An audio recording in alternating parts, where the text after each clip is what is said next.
గురుగారు ఇప్పుడు మనం అంటూ ఉంటాం అర్ధాంగి అని అంటారు. ఉమ్, కానీ చాలా మంది ఏంటంటే మా మా ఆవిడ పూజ చేస్తుందండి. నేను చెయ్యని అవసరం లేదు ఇంకా. ఉమ్, మా ఆవిడ హోమాలకు సంబంధించి అన్ని దేవుళ్ళకి పూజ చేస్తది. ఉమ్, నా ఆయుష్ పెరుగుతుంది. నాకు ఉమ్, స్వర్గలోక ప్రాప్తి కలుగుతుంది అంటారు. ఉమ్. కానీ నిజానికి అంటే భార్య ఒకతే అన్నీ చేస్తే భర్తకి కూడా లభిస్తాయా ఫలితాలు? తప్పకుండా లభిస్తాయమ్మా. ఇక్కడ మన సనాతన సాంప్రదాయంలో చెప్పిందే అది. ఇప్పుడు ఒక స్త్రీకి వివాహ వ్యవస్థ సమయంలో అంటే వివాహానికి చేయబోయే సందర్భంలో ఒక ఇద్దరికి మనం సంబంధానికి సంబంధించి అనుకూలం అని చెప్పన్నాం.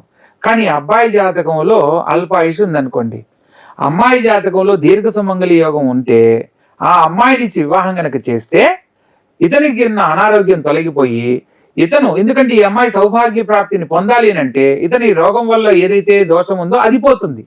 అంటే ఇప్పుడు అలాంటి వాళ్ళకి పెళ్లి చేస్తే అమ్మాయికి ఇంకా ఖచ్చితంగా. ప్రాబ్లం ఏముండదు. ప్రాబ్లం ఉండదు. వావ్.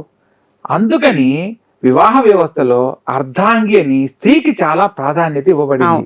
అదే విధంగా భర్త అంటే తాళి కట్టే సమయంలో ఆ తాళి కట్టే భర్త ఎప్పుడైతే భార్య మెళ్ళలో 3 మెళ్ళు వేస్తాడో, ఆ వధువు మెళ్ళలో 3 మెళ్ళు వేస్తాడో, ఆ వేసిన మరుక్షణం భర్త యొక్క పుణ్యం మొత్తం భార్యకు వెళ్ళిపోతుంది. సనాతన ధర్మంలో ఇది కూడా చెప్పబడింది. అలా భార్యకు వెళ్ళిపోయినప్పుడు అప్పటి నుంచి భార్య ఆచరించే విధానంలో భర్తకు ఆయుష్, కీర్తి, సంపూర్ణమైన ఉన్నతమైన యోగ్యత లభిస్తాయన్నమాట.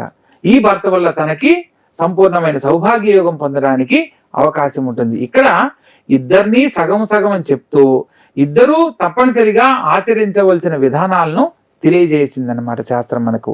ఇక్కడ ఏ స్త్రీ అయినా సరే భర్త గురించి, భర్త ఆయుర్దాయం గురించి కావచ్చు, భర్త యొక్క జీవిత ఉన్నతమైన మనుగడ కోసం కావచ్చు, ఆ యొక్క స్త్రీ ఏది ఆచరించినా అవి భర్త అనుసరించలేని సమయంలో భర్తకు ఆ యొక్క సంపూర్ణమైన ఫలితాన్ని ఇస్తుంది అనేది మనకు వివాహ ధర్మంలో వివరంగా తెలియజేయబడింది.